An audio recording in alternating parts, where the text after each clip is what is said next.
할렐루야. 여러분 식사 잘 하셨습니까? 우리 교회 소문은 누가 낼까요? 우리 교회 소문은 누가 내는 것 같습니까? 다른 교회 성도가 낼까요? 제가 생각해 보니까 첫 번째는 담임 목사가 소문을 내는 것 같아요. 제가 그 노회나 이런 회의에 가서 조금이라도 얼굴이 이렇게 안 좋은 표정으로 있으면 금방 물어봅니다. 교회에 무슨 일이 있냐고, 누가 힘들게 하는 사람이 있냐고. 그래서 함부로 이렇게 얼굴 표정도 함부로 못 짓는 것 같아요. 또 누가 교회 소문을 낼까요? 우리 교회 소문을 우리 장로님들이 내십니다. 우리 원로 은퇴 장로님들, 시무 장로님들이 노회나 회의에 가셔서 목사에 대해서, 교회에 대해서 어떤 말을 하느냐가 굉장히 중요합니다. 근데 여러분, 제가 와서 칭찬을 참 많이 들었습니다. 노회 가면 어느 장로님이 우리 목사님 참 좋다고 하더라, 교회 분위기 바뀌었다고 하더라, 그런 얘기를 하시는 장로님들이 많으신가 봐요. 그래서 종종 제가 그 이야기를 들으면 왠지 제가 잘하고 있는 것 같아서 마음이 되게 좋고 좀 우쭐해지고 그런 격려하는 마음이 들기도 합니다. 또 교회 소문을 누가 낼까요, 여러분? 우리 권사님들, 여전도회, 남성교회, 우리 안수 집사님들 모임 가셔서 하시는 얘기가 다 우리 교회 소문이 됩니다. 그래서 여러분들이 우리 교회를 어떻게 이야기하느냐가 우리 교회를 바라보고 있는 시각으로 이렇게 결정이 되는 경우가 많이 있죠. 제가 이제 우리 교회 온 지 7년이 됐고요. 또 이 동네에 산 지도 이제 7년이 됐지 않습니까? 그 전에는 제가 이 동네를 돌아다녀도 사실 잘 모르는 분들이 많았어요. 근데 요즘에 제가 여기 지하에 있는 마트에, 우리 동네 여기 지하에 마트 하나 있지 않습니까? 마트 이름이 잘 기억이 안 나네요. 하여튼 토마토인지 망고인지 하여튼 그 마트에 내려갔는데 어느 여자분이 저를 이렇게 딱 쳐다보더니만 손가락질하면서 붕어빵 이렇게 얘기하시는. 그래서 저를 알아보는 거라. 제가 맞다고, 여기 붕어빵 굽고 있던 그 교회 목사가 맞다고. 깜짝 놀랐습니다. 이제 좀 알아보는 사람이 생겼구나. 근데 제가 며칠 전에, 요즘 제가 좀 목이 좀 안 좋아서 여기 내과에 갔거든요. 내과에 가서 손님들이 많아서 요즘 환절기라 감기 환자들이 많잖아요. 앉아 있는데 또 어느 한 분이 저를 이렇게 가만히 이렇게 보더니만 이번에는 추어탕 이렇게 얘기하시는 거예요. 그래가지고 이제 어떻게 아시냐고 물어보니까 저희 교회 바자회 할 때 와서 우연히 저를 봤대요. 긴가민가 하다가 제가 요즘 좀 조심하고 다녀야 되겠다라는 생각을, 이제 요 마을에 조금 이제 알려진 사람이 되어가고 있구나, 이런 생각을 하게 됩니다. 그러니까 우리 교회 성도님들이 우리 교회 소문을 내는 겁니다. 담임 목사에 관한 소문은 우리 부교육자들이 냅니다. 그래서 저도 부교육자 생활을 해봐서 아는데, 부교육자들이 모이면 어떤 얘기를 하는지 아십니까, 여러분? 담임 목사 얘기를 많이 합니다. 그게 대부분 흉이 되는 경우가 많이 있지만 얘기 많이 하고요. 제가 담임 목사가 되어서 담임 목사님들끼리 모이면 누구 흉을 많이 보는지 아십니까? 부교육자 흉을 많이 봅니다. 요즘 부목사들은, 요즘 전도사들은 이런 얘기 많이 합니다. 저는 사실 별로 안 하지만 하여튼 그래요. 그러니까 우리 주변의 소문은 우리 안에서 난다라는 사실을 우리가 늘 기억하고 우리가 좋은 소문을 많이 냈으면 좋겠습니다. 제가 튀르키예 갔다 와가지고 금요일 날 우리 노회에서 좀 긴급하게 모일 회의가 있어서 내당교회 갔는데 한 30명 정도 목사님들이 모이셨거든요. 근데 그런 소문이 났나 봐요. 저를 대뜸 보자 하는 말이 튀르키예 잘 다녀왔냐고. 제가 잘 다녀왔다고 하니까 하는 얘기가 참 좋은 교회라고, 참 좋은 교회인 것 같다고, 그런 얘기를 제가 많이 들었습니다. 아마도 목사님들 시선에서는 그래도 이 정도 규모의 교회에서 이렇게 잘 배려해서 목사 이렇게 특별한 시간을 줘서 이렇게 다녀오게 된 게 되게 부러운 마음도 많이 들었나 봅니다. 그렇지 못한 교회들도 많이 있으니까요. 물론 뭐 더 큰 교회도 있겠지만, 그러면서 우리 교회가 우리 이 지역에서, 우리 노회에서 이런 좋은 소문이 많이 난다라고 하는 게 참 반가운 일이고요.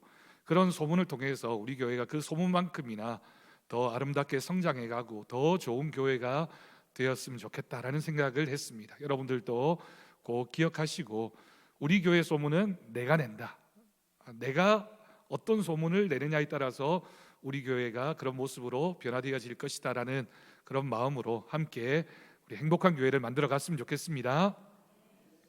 조금 찔림이 있는 분들은 반성하시고, 저도 조금 찔림이 있어서 반성하시고 우리가 좋은 소문을 많이 냈으면 좋겠습니다. 여러분, 오늘 말씀에서는 이제 기다림이라고 하는 주제를 다루고 있습니다. 여러분, 기다림이라고 하는 건 사실 누구에게나 참 때로는 힘들고 어려운 시간일 수 있습니다. 요즘이야 여러분, 사랑하는 남녀가 이렇게 만나면 쉽게 문자, 카톡, 핸드폰 통해서 약속도 정하고, 혹시 약속 시간이 늦으면 전화해서 물어보기도 하고 할 수 있었지만, 여기 계신 분들 여러분, 예전에 젊었을 때를 생각해 보면 연애할 때 그게 참 어려웠습니다. 그죠? 우리 무슨 며칠 날 무슨 요일에 어디서 만나자라고 해서 갔는데, 만약에 그 사람이 오지 않으면 어떻게 해야 됩니까? 삐삐도 없던 시절에 생각해 보면 그냥 기다려야 됩니다. 그래 본 적 없으신가요?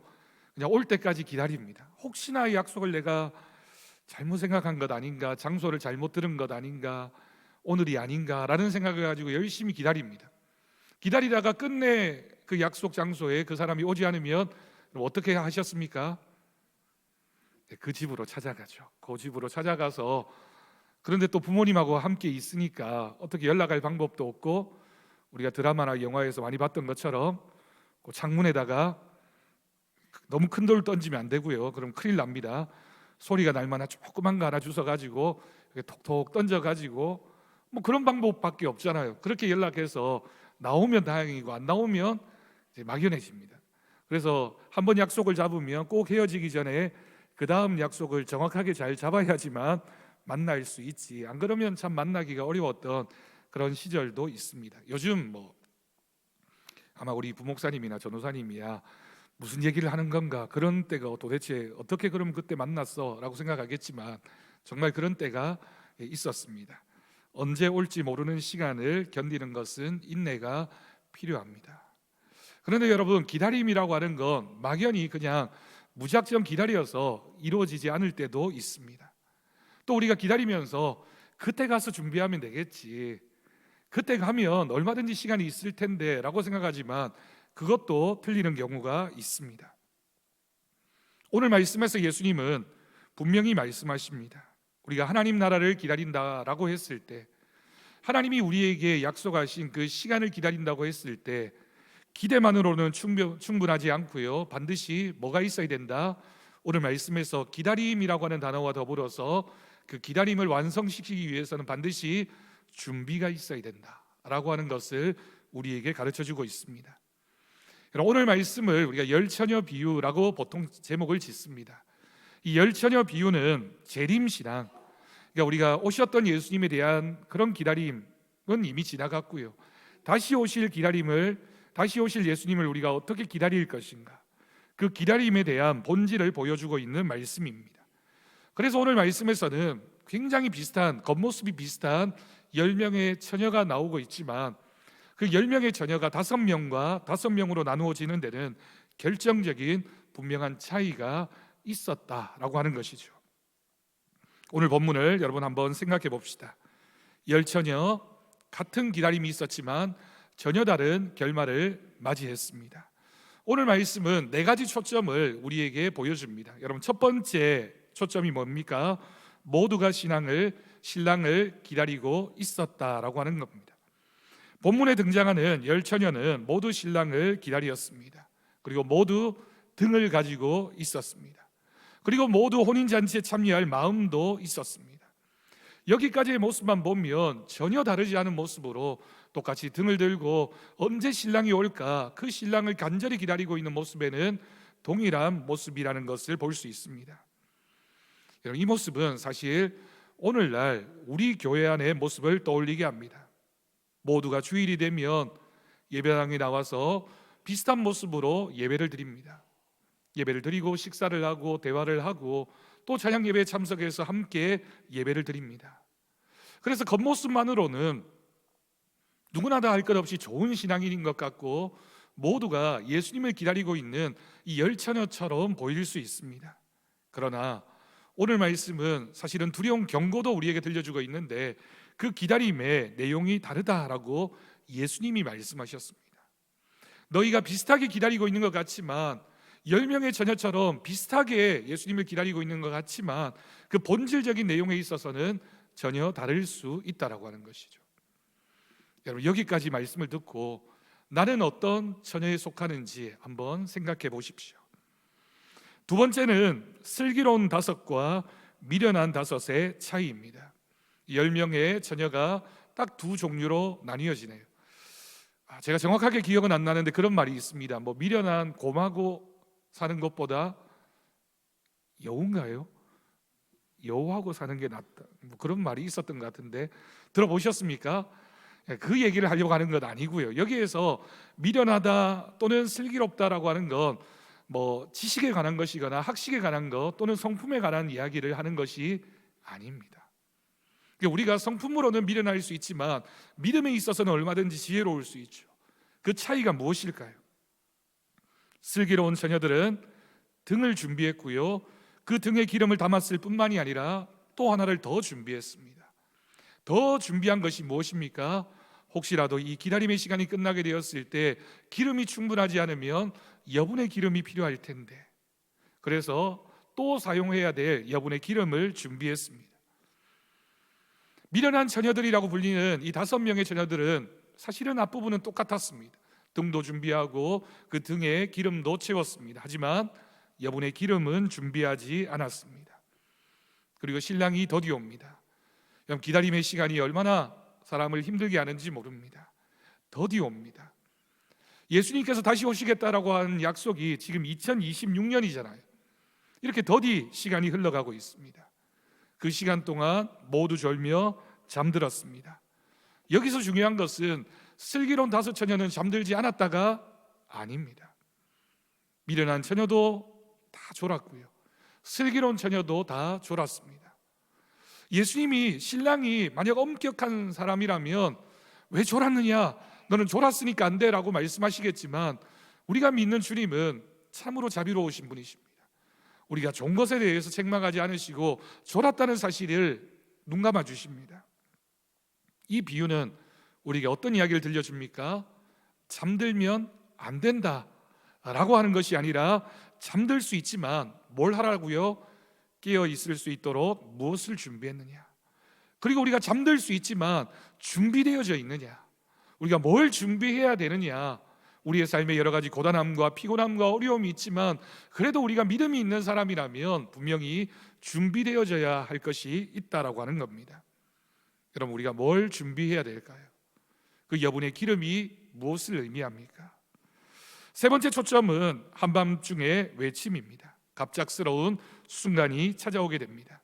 한밤중에 외침이 들립니다. 여러분, 여기서 한밤중이라고 하는 건 밤이 너무너무 깊었다라고 하는 뜻입니다. 밤이 깊었으니까 10명의 처녀들이 다 잠들 수밖에 없었던 거죠.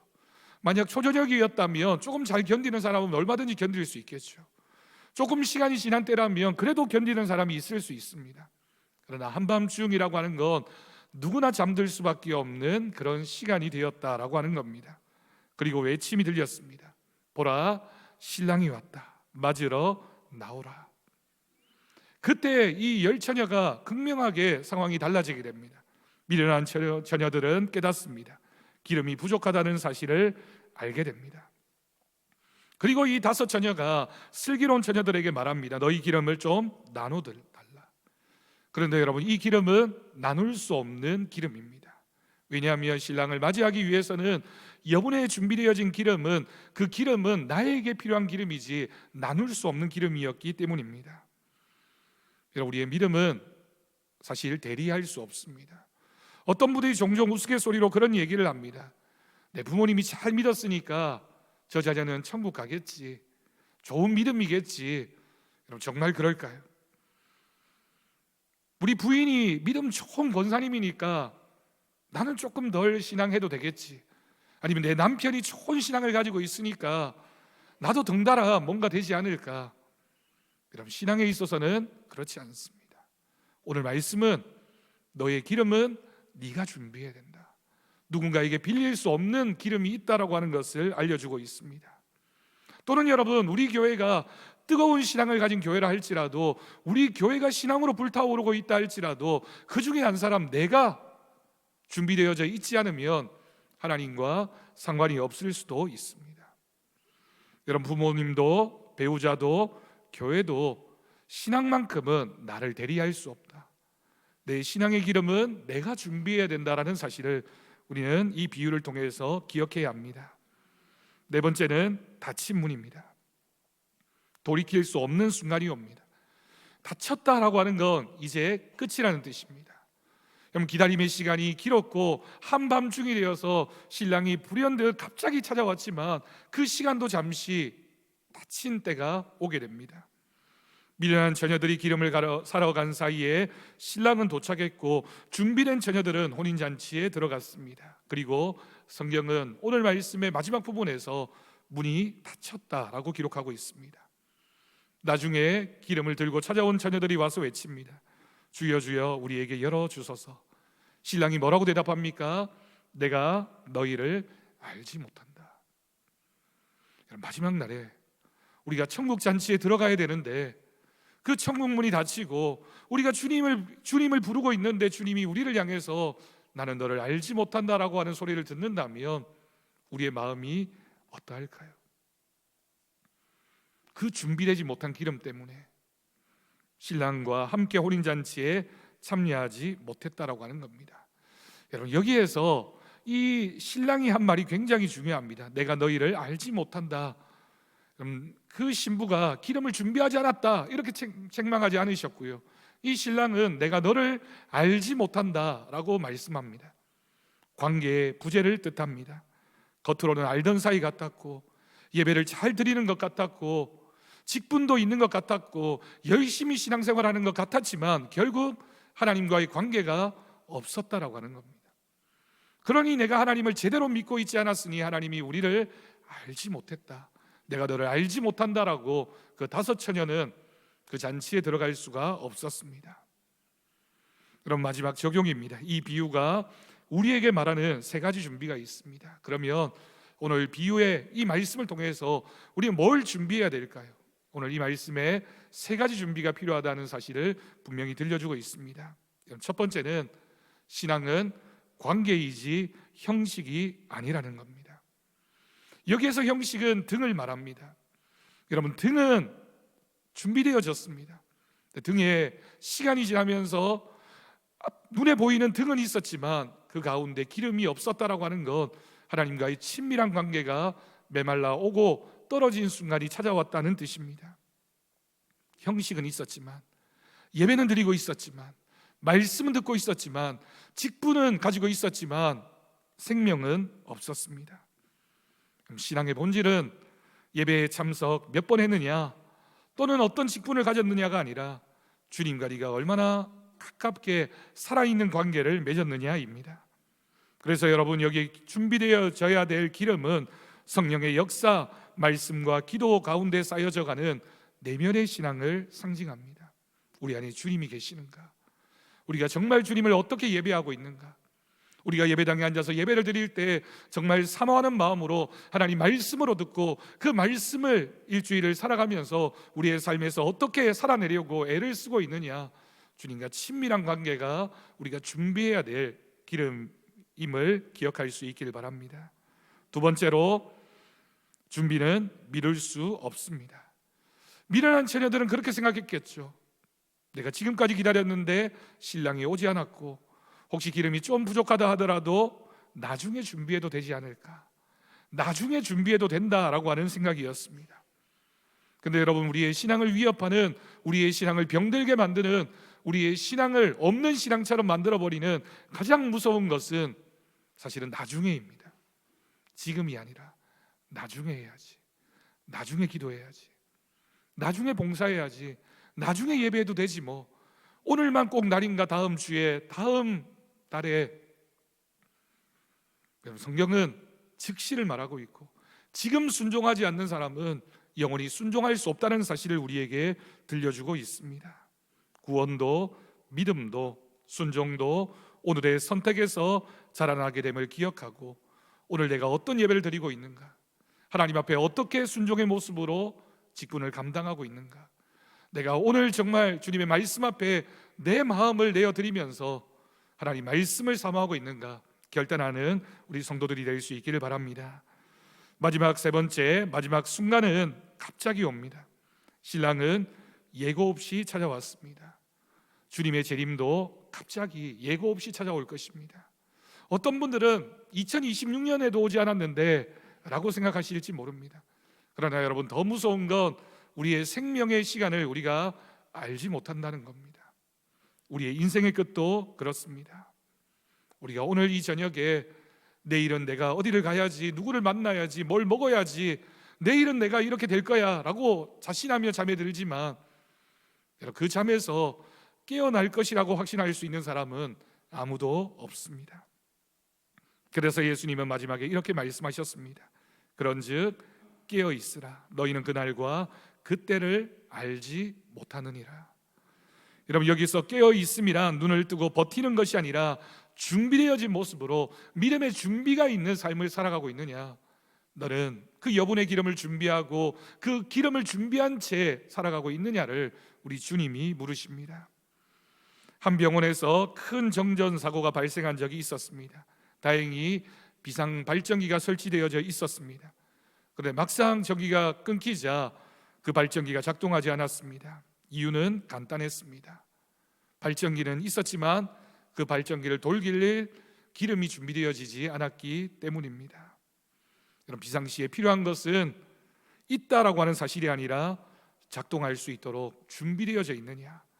그냥 있다라고 하는 것에 만족하며 사는 사람은 등을 준비한 사람일 수는 있지만 기름을 준비하지 못한 어리석음, 미련한 다소 처녀일 뿐입니다.